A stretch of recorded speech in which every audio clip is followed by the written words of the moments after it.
Assalamualaikum warahmatullahi wabarakatuh. Perkenalkan, saya Roro Condromawati.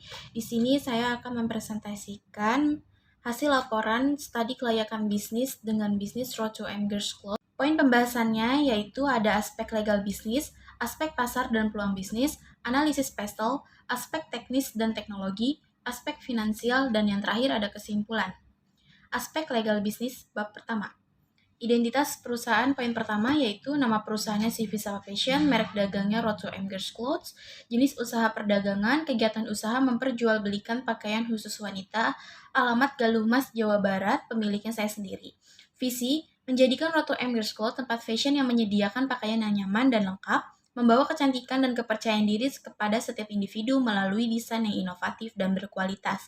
Misinya, menciptakan produk fashion berkualitas tinggi yang nyaman, stylish, dan terjangkau bagi semua kalangan wanita, menjalankan bisnis fashion yang bertanggung jawab berkelanjutan dengan memperhatikan aspek sosial dan lingkungan. Yang ketiga, memperluas jangkauan pasar dan menghadirkan produk fashion terbaru. Tujuannya untuk menyediakan pakaian berkualitas tinggi yang nyaman dan stylish bagi perempuan, khususnya segmen pasar mahasiswa dan pelajar. Perusahaan berkomitmen untuk menciptakan produk yang tidak hanya memenuhi kebutuhan fashion konsumen, tetapi juga mencerminkan identitas merek yang kuat. Sasarannya yaitu masyarakat sekitar khusus wanita, mahasiswi, siswa SMP, dan juga SMA. Logonya di sini sudah saya cantumkan, logo Road to Angers Clothes.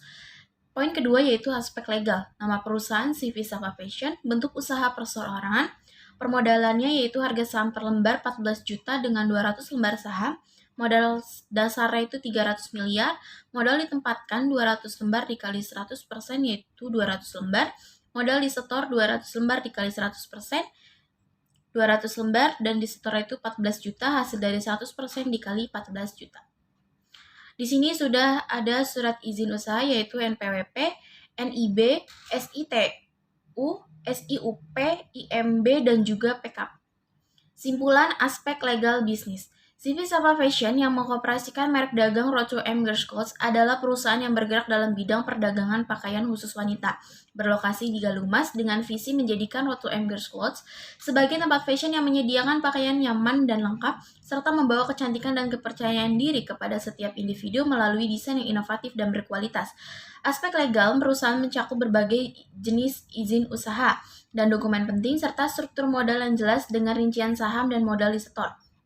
Uraian kerja di perusahaan ini terdiri dari beberapa jabatan dengan tanggung jawab spesifik, mulai dari pemilik usaha hingga karyawan, yang semuanya berkontribusi terhadap operasional dan keberhasilan bisnis. CV Sapa Fashion menunjukkan komitmen untuk menjadi pemain utama dalam industri fashion wanita dengan fokus pada kualitas produk, tanggung jawab sosial, dan kepuasan pelanggan. Bab 2, aspek pasar dan peluang bisnis. Poin pertama yaitu analisis potensi, peluang pasar, dan estimasi permintaan pasar. Aspek pasar dan pemasar sangat dibutuhkan agar proses jual-beli tersebut dapat berjalan dengan lancar dan strategi yang digunakan harus sesuai dengan tujuan dari perusahaan. Berikut ini ada tabel analisis potensi pasar. Calon konsumennya itu ada pelajar, mahasiswa, masyarakat umum khusus wanita, dan juga karyawan dengan jumlah masing-masing, dan di total hasilnya itu 1.630. Perkiraan calon konsumen per bulan, pelajar yaitu 420 dibagi 30 14, mahasiswa 540 dibagi 30 18, masyarakat umum wanita 340 dibagi 30 11, karyawan 330 dibagi 30 hasilnya 11, dan dijumlahkan perkiraan potensi pasar per bulan yaitu 54 orang. Selanjutnya di sini ada analisis segmen pasar yang akan dipilih. Dalam segmentasi pasar atau prospek pasar bisnis fashion ini memiliki target pembeli yang akan dicapai. Produk yang dikeluarkan dapat digunakan oleh berbagai kalangan masyarakat menengah, dimulai dari orang dewasa, pelajar, mahasiswa yang dikhususkan untuk perempuan di usia 18 tahun ke atas. Namun karena lokasi ini berada di lingkungan kampus dan sekolah, maka segmen pasar yang akan dipilih itu adalah mahasiswa dan pelajar. Di sini ada tabelnya calon konsumen pelajar dan mahasiswa dengan total 960. Selanjutnya ada analisis bauran pemasar.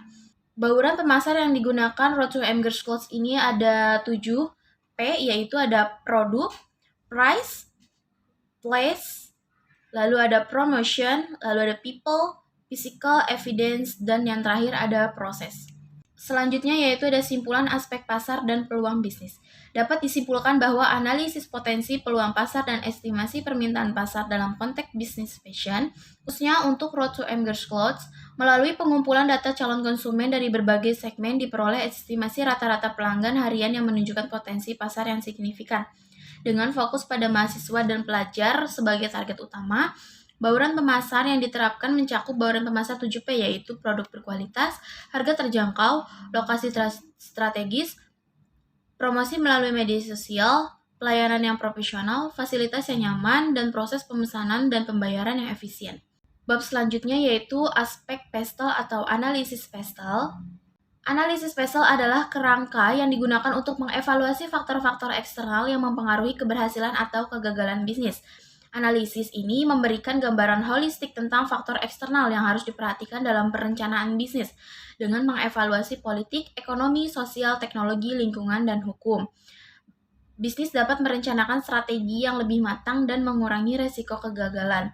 Berikut ada penjelasannya dari politik, yaitu faktor politik dapat mencakup regulasi perdagangan dan kebijakan pemerintah yang mempengaruhi impor dan ekspor bahan baku. Lalu ada ekonomi, meliputi kondisi pasar, daya beli konsumen, dan tren pengeluaran untuk produk fashion. Lalu ada sosial, mencakup perubahan dalam preferensi konsumen, kesadaran akan keberlanjutan dan tren gaya hidup yang mempengaruhi permintaan produk fashion. Lalu ada teknologi, memainkan peran penting dalam inovasi produk, e-commerce, dan pemasaran digital yang semakin mendominasi industri. Lalu ada lingkungan, mencakup isu-isu keberlanjutan dan dampak lingkungan dari produk fashion. Dan yang terakhir ada hukum, mencakup kepatuhan terhadap regulasi hak kekayaan intelektual, standar keselamatan produk, dan ketenaga kerjaan. Bab selanjutnya yaitu ada aspek teknis dan teknologi. Aspek teknis adalah segala sesuatu yang perlu disiapkan secara teknis sebelum proyek dilaksanakan. Aspek teknis dikenal juga sebagai aspek produksi. Berikut di sini ada poin-poin yang harus diperhatikan, yaitu pertama ada pemilihan lokasi dengan metode-metode berdasarkan nilai pembiayaan dan analisis ekonomi. Yang pertama ada berdasarkan nilai kebutuhannya, yaitu ada pasar, bahan baku, transportasi, tenaga kerja, dan iklim. Dengan nilai lokasi idealnya jumlahnya 125, lalu ada 3 lokasi, Galuh Mas, Anggadita, dan juga Klari. Tabelnya bisa dilihat dan juga dapat diketahui lokasi yang akan dipilih itu adalah Galuh Mas karena lokasi tersebut memiliki nilai tertinggi yaitu 105 dari 125 nilai lokasi yang ideal jika dibandingkan dengan Anggadita dan juga Klari. Lalu di sini ada berdasarkan pembiayaan, ada bahan baku, biaya operasi, biaya lainnya, dan juga sudah dirincikan dengan 3 lokasi. Di Galuh Mas totalnya 444 juta, di Anggadita 464.780.000, di Klari 474.410.000. Berdasarkan metode perbandingan biaya di samping, maka lokasi yang akan dipilih adalah Galuh Mas dengan biaya termurah atau terendah yaitu 444 juta rupiah. Yang C berdasarkan analisis ekonomi, yaitu ada biaya tenaga kerja, biaya pajak, biaya listrik, biaya air, biaya telepon, dan juga penyusutan peralatan. Di sini nominalnya sudah saya cantumkan. Dapat diketahui perhitungan dan perbandingan dalam analisis ekonomi pemilihan lokasi proyek usaha akan didirikan di Galuh Mas. Lalu di sini ada tata letaknya dari Road to Girls Clothes. Yang ketiga yaitu ada sarana dan prasarana. Prasarananya tanah 2.500 m² dikali 500 yaitu hasilnya 1.250 juta rupiah. Lalu ada sarananya gedungnya 650 juta dan penyusutannya 65 juta. Lalu di sini ada peralatan dan perlengkapan yang dibutuhkan, ada 21 poin dengan jumlahnya yaitu 74.985.000. Lalu ada bahan baku yaitu kain dengan rinciannya, benang pun, aksesoris, dan juga interfacing atau kain pelapis dengan totalan hasilnya itu 388.375.000. Lalu di sini ada manajemen proyeknya yaitu ada pelanggan atau customer dan juga pemasok supplier. Lalu ada sumber daya manusianya yang dibutuhkan yaitu ada kepala divisi 1 orang, manajer operasi 3 orang, manajer keuangan 2 orang, produksi 5 orang, dan yang terakhir kasir 1 orang. Lalu di sini ada alur produksinya dari perencanaan, desain, hingga penjualan. Dan di sini ada poin aspek teknologi. yaitu seiring dengan kemajuan teknologi hendaknya dapat berdampak pada efisiensi yang tinggi dalam proses produksi sehingga menghasilkan produktivitas yang tinggi pula. Lalu di sini ada beberapa teknologi yang akan digunakan yaitu mesin jahit, mesin bordir, mesin potong kain, mesin pres sablon, dan juga mesin kasir. Dengan mesin yang berkualitas, proses produksi pakaian akan lebih efisien, menghasilkan produk yang lebih baik dan dapat memenuhi standar yang diinginkan oleh pasar atau pelanggan. Lalu ada simpulan aspek teknis dan teknologi. Rothschild M. Gershkolz memiliki landasan yang kuat untuk memulai usaha di industri fashion dengan rencana bisnis yang terstruktur dan analisis pasar yang mendalam. Dengan pengelolaan yang baik, usaha ini berpotensi untuk sukses dan berkembang di masa depan. Lalu bab selanjutnya, bab terakhir ada aspek finansial. Yang pertama ada poin kebutuhan modal. Sumber dana yang digunakan untuk mendirikan Rothschild ini berasal dari dana internal investasi. Investasi ini merupakan penanaman modal dalam suatu kegiatan yang memiliki jangka waktu relatif panjang dalam berbagai bidang usaha. Lalu di sini ada kebutuhan modalnya. Dengan rinciannya ada 23 poin. Lalu harganya di total yaitu 1.724.985.000 dan penyusutannya itu 80.024.500. Poin B yaitu modal kerja adalah jumlah dana yang digunakan selama periode akuntansi yang dimaksudkan untuk menghasilkan pendapatan jangka pendek saja yaitu berupa kas, persediaan barang, dan juga piutang. Di sini sudah ada rinciannya yaitu kain, benang, aksesoris, dan juga interfacing atau kain pelapis dengan totalan 388.375.000. Lalu ada biaya prainvestasinya itu 100 juta, biaya investasinya yaitu ada tanah 1 miliar dan juga berikut beberapa rinciannya. Lalu ada biaya operasional, biaya bahan baku, biaya operasi, dan biaya lainnya. Lalu ditotalkan hasilnya itu 2.648.360.000 dengan biaya penyusutannya itu 80.024.500. Lalu ada poin cash flow atau cost of capital.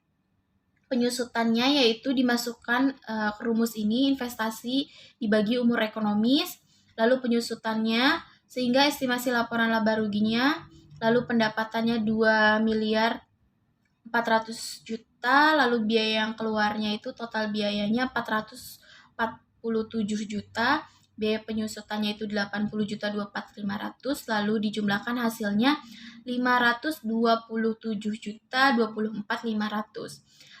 Lalu ada laba sebelum pajak atau EBIT, itu hasilnya 1 miliar 872.975.500 dan pajak 50%-nya dikalikan dengan laba sebelum pajak menghasilkan yaitu 936.487.750 lalu dikurangi mendapatkan laba setelah pajak yaitu hasilnya 936.487.750.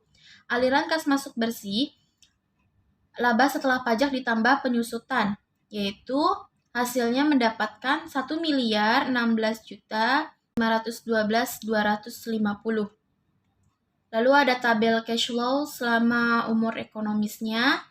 Di sini ada tahun dari 2024 sampai 2028. Laba setelah pajaknya mendapatkan hasilnya yaitu 4.740.438.750. Kas bersihnya 5.140.561.250, lalu mendapatkan PV of prosesnya itu 3.067.746.628 dengan DF-nya itu 20%. Di sini ada poin analisis kelayakan. Yang poin pertama A, break-even point atau BEP. Dimasukkan rumusnya yaitu total biaya dibagi harga per unit dengan hasilnya 1.490 unit sehingga pada produk 1.600 sudah mendapatkan keuntungan. Lalu ada BEP rupiahnya, total biaya dibagi unit, dimasukkan mendapatkan hasil 279.375 sehingga pada saat dijual dengan harga 300.000 sudah mendapatkan keuntungan.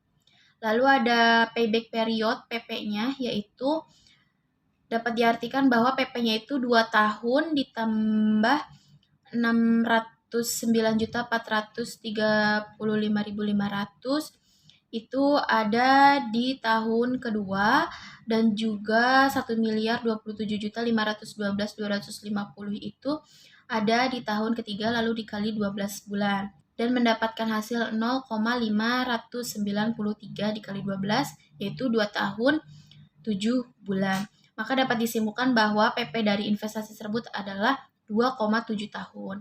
Artinya dana yang tertanam sebesar 2.648.460 akan dapat diperoleh kembali dalam jangka waktu 2 tahun 7 bulan. Maka usulan investasi untuk rencana membuka usaha ini diterima. Lalu yang C ada average rate of return atau ARR. Rata-rata laba setelah pajaknya itu dimasukkan ke dalam rumus dan mendapatkan hasilnya 948.087.750. Lalu ada rata-rata investasinya dimasukkan ke rumus dan mendapatkan hasil 1.324.230.000. Lalu dimasukkan ke dalam rumus ARR-nya yaitu rata-rata EAT tadi dikurang rata-rata investasi, lalu mendapatkan hasil 71,60 atau dibulatkan menjadi 72%. Lalu ada NPV-nya di sini, yaitu PV of process-nya itu mendapatkan hasil 3.067.746.628. Lalu ada PV of outlets-nya itu investasi 2.648.460. Lalu ada NPV-nya 419.286.628. Keterangannya yaitu NPV yang dihasilkan positif baik sehingga investasi akan menguntungkan sebesar 419.286.628. Lalu ada IRR dikurang RR, ini ada rumusnya, lalu ada tabel prosesnya yaitu dimasukkan ke dalam rumusnya mendapatkan hasil 1.028.112.250. Perkiraan besar PP-nya yaitu mendapatkan hasil 2,576. Lalu ini dimasukkan ke dalam tabel DF tahun kelima diketahui yang terdekat dengan angka 2,576 adalah 2,583 yaitu 27%. Secara subjektif tiap diskon dikurangi 2% menjadi 25%, sehingga NPV-nya dapat dilihat di tabel berikut ini, yaitu di sini ada tabel NPV dengan annuity-nya itu DF 25%.